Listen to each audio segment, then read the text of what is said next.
Hello student, मैं हूँ sir Imran Khan और आज आपके सामने second order linear differential equation का सेकेंड जो पार्ट है, सेकेंड पार्ट मतलब जो complementary function plus particular integral total जो कंप्लीट सॉल्यूशन है, तो उसे ऐसे टाइप का कुछ प्रॉब्लम आज सॉल्व करूँगा स्टूडेंट।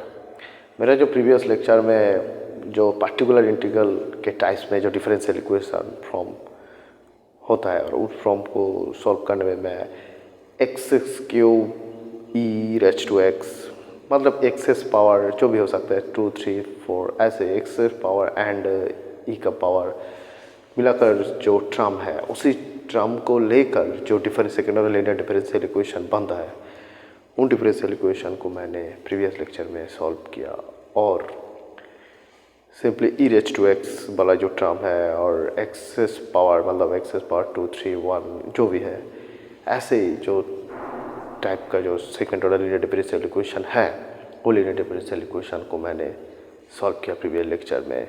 स्टूडेंट, आज का लेक्चर में यही second order linear differential equation का कुछ कॉस एक्स और साइन एक्स वगैरह मतलब देखिए स्टूडेंट, ये एक डिफरेंशियल इक्वेशन दे रखा है, second order linear differential equation है यहाँ पर B square minus 4 into Y is equals to cos two X. मतलब यहाँ पर देखो स्टूडेंट, जो कॉस का एक फंक्शन दिया है तो ऐसे ही कॉस एक्स का sine x cos two X मतलब कॉस साइन वाला जो टर्म यहाँ पर आएगा, तो ये डिफरेंशियल इक्वेशन को कैसे सॉल्व करते हैं स्टूडेंट, आज हम इस डिफरेंशियल इक्वेशन को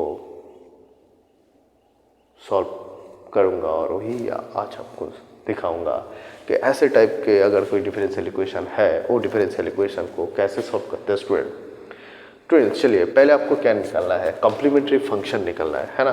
कॉम्प्लीमेंट्री फंक्शन निकल लो, लेकिन उसके लिए अब जो डी स्क्वायर है, डी स्क्वायर को आपको क्या पकड़ना है, एम स्क्वायर, इसके डी की जगह पर एम पकड़ लो, M minus 4 is equals to 0 है ना स्टूडेंट। क्या है सब लिख सकते हैं ना, M plus 2 into M minus 2 is equals to 0 है ना।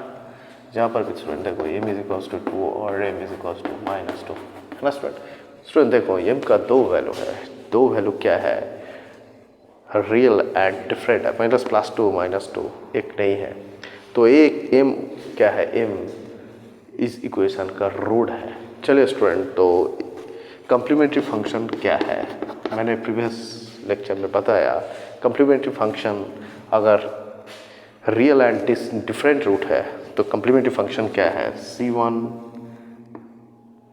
e raise to a1x, a1 अब किसको भी किसी का वैल्यू को आप a1 पकड़ लो पहले, अब a2 है इसको हम a1 पकड़ सकते हैं, मतलब क्या है 2x plus c2 into E raise to a2x, a2 को माइनस 2 पकड़ लो a2x। स्टूडेंट ए जो कॉम्प्लीमेंट्री फंक्शन है डिफरेंशियल इक्वेशन का कॉम्प्लीमेंट्री फंक्शन यही है c1 E raise to 2x plus c2 E raise to minus 2x। Complementary function तो अब इजी निकल सकते हैं। चलिए स्टूडेंट, आपको नेक्स्ट क्या निकलना है, पर्टिकुलर इंटीग्रल फाइंड आउट करना है। देखो स्टूडेंट, पर्टिकुलर इंटीग्रल क्या है, मैंने पिछले लेक्चर में बताया पर्टिकुलर इंटीग्रल है 1/f ऑफ डी इंटू इसके साथ जो वाला टर्म है वही है, मतलब यहाँ पर cos 2x है। स्टूडेंट एफ ऑफ डी क्या है, स्टूडेंट देखो ये जो है एफ ऑफ डी क्या है, एफ ऑफ डी है डी स्क्वायर माइनस 4 और डी स्क्वायर माइनस 4 ये क्या है, इस इक्वेशन का एफ ऑफ डी है, मैंने बताया। और पर्टिकुलर इंटीग्रल क्या है, 1/f of D into cos 2x, ये पर्टिकुलर इंटीग्रल निकालने का फार्मूला, मतलब एफ ऑफ डी और इक्वल के राइट साइड में जो भी पार्ट है वो इनसे मल्टीप्लाई होगा 1/f ऑफ डी के साथ, यही पर्टिकुलर इंटीग्रल का फॉर्म है। तो चलिए, तो एफ ऑफ डी जगह पर एफ ऑफ डी दे दो, एफ ऑफ डी क्या है, D square minus 4, D square minus 4 है ना स्टूडेंट।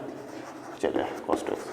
स्टूडेंट नेक्स्ट आपको क्या करना है, मैंने प्रीवियस लेक्चर से बताया, आज भी बताया, डी स्क्वायर को मतलब डी वाले टर्म को यहाँ पर नहीं रहना चाहिए, आपको डी वाले टर्म को हटाना है। तो डी वाले टर्म को कैसे हटाना है स्टूडेंट, डी वाले टर्म को रिफ्लेक्स करना है आपको, और रिफ्लेक्स करने के बाद वो डी वाला टर्म हट जाएगा। तो चलिए आपको क्या करना है, डी को रिफ्लेक्स करना है स्टूडेंट। डी को रिफ्लेक्स करना है, तो डी को कैसे रिफ्लेक्स करना है, यहाँ पर रिफ्लेक्सिंग बाय क्या है, देखो स्टूडेंट यहाँ पर लिख देता हूँ, डी स्क्वायर को डायरेक्टली आप रिफ्लेक्स कर दो -2 स्क्वायर, मतलब डी स्क्वायर की जगह पर 2 स्क्वायर दे दो, ये डी स्क्वायर रिफ्लेक्स हो जाएगा। मतलब क्या है, डी रिफ्लेक्स हो जाएगा। यहाँ पर डी को कैसे हटाना है, आपको डी स्क्वायर को -2 स्क्वायर से रिफ्लेक्स कर दो, ठीक है, डी स्क्वायर को -2 स्क्वायर से रिफ्लेक्स कर दो। चलो स्टूडेंट, तो 1 अपॉन डी स्क्वायर की जगह पर -2 दो, -2 स्क्वायर सॉरी हाँ -4 इंटू cos 2x। तो नेक्स्ट क्या है, आंसर क्या है, -1 अपॉन -1/8 है ना, cos 2x। तो स्टूडेंट देखो, ये डिफरेंशियल इक्वेशन का पार्टिकुलर इंटीग्रल है, ये पार्टिकुलर इंटीग्रल डिफिकल्ट नहीं है। आपको क्या करना है, सिर्फ डी को हटाना है, पार्टिकुलर इंटीग्रल में डी को रिफ्लेक्स करना है। यहाँ पर डी को